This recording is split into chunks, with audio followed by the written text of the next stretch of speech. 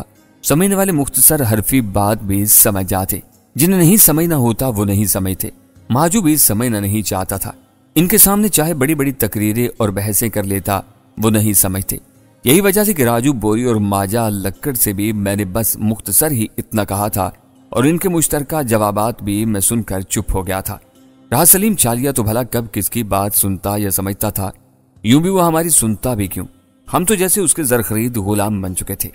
یہ کام ماجے تو نے اور لمبو نے کرنا ہوگا۔ بالآخر راجو بوری میرے اور ماجے کی طرف دیکھ کر بولا، اس لیے کہ سیٹھ سکندر کے آفس روم میں تم دونوں آتے جاتے رہے ہو۔ یار میں کیوں؟ یہ اتنا سا کام تو اپنا لمبو بھی کر لے گا۔ کیوں بھائی لمبو؟ ماجے نے میری طرف اشارہ کر کے راجو بوری سے کہا۔ ہاں کہتا تو ٹھیک ہی ہے، راجو سوچنے کے سے انداز میں بولا، پھر میری طرف دیکھ کر وہ کاغذی پرچی بڑھا دی۔ لے بے لمبو، سنبھال چٹ، کل صبح صاحب کے آنے سے پہلے اس کی میز پر پہنچ جائے۔ میں کہیں کسی نے مجھے یہ صاحب کی ٹیبل پر رکھتے دیکھ لیا تو؟ میں جان بوجھ کر تھر دلہ سا بن گیا تو ماجے لکڑ نے راجو سے کہا، چھوڑ یار، یہ ڈر میں کھیل ہی نہ بگاڑ دے، میں کر دوں گا خود ہی یہ کام۔ تو اپنے سلیم چالیے سے کہہ دیجیے کہ فکر نہ کرے، کام ہو جائے گا۔ اچھا ٹھیک ہے۔ راجو نے وہ پرچی ماجے ہی کو تھما دی۔ میری خوف زدہ ہونے والی اداکاری کام آ گئی تھی، لیکن سچی بات تھی کہ میں خوش نہیں تھا۔ یہ بات نہیں تھی کہ میں ڈر رہا تھا، یہ لفظ تو میری ڈکشنری میں کیا گھٹی ہی میں شامل نہیں تھا۔ سچی بات تو یہ تھی کہ مجھے اس کی بالکل بھی توقع نہیں تھی کہ ماجا لکڑ اور راجو بوری جس تھالی میں کھاتے ہیں اس میں چھید بھی کر سکتے تھے، اور جس کا نمک کھا رہے ہیں اسی کے گلے پر ایک دن چھری بھی پھیر سکتے ہیں۔ بس وہی دن تھا۔ مجھے ان دونوں بلکہ تینوں سے نفرت ہو گئی تھی۔ جو لوگ ایسی کبھی حرکت کر سکتے ہیں وہ تو ایک دن دوست کی گردن پر بھی چھری پھیرنے میں کیا آر محسوس کریں گے۔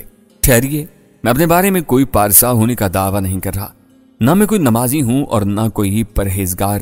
البتہ غربت کی منحوسیت، اسرت کی لعنت اور تنگ دستی کی ذلت آمیز بوسیدہ گٹھڑی میں کنڈلی مارے چھپے جرائم کی جو بھی تعریف کی جاتی ہے وہ ساری مجھ پر صادق ضرور آتی ہوگی۔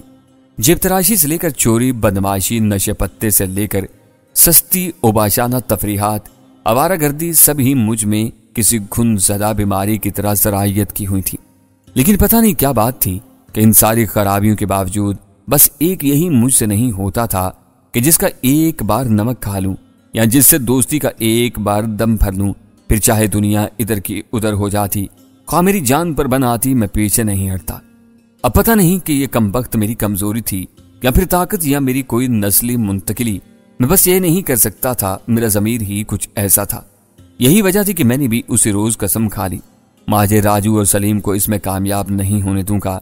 میں ان تینوں کے آڑے آ سکتا تھا مگر جانتا تھا کہ اس کا کوئی فائدہ نہیں ہوگا، الٹا یہ تینوں مردار میری جان کے دشمن ہو جاتے۔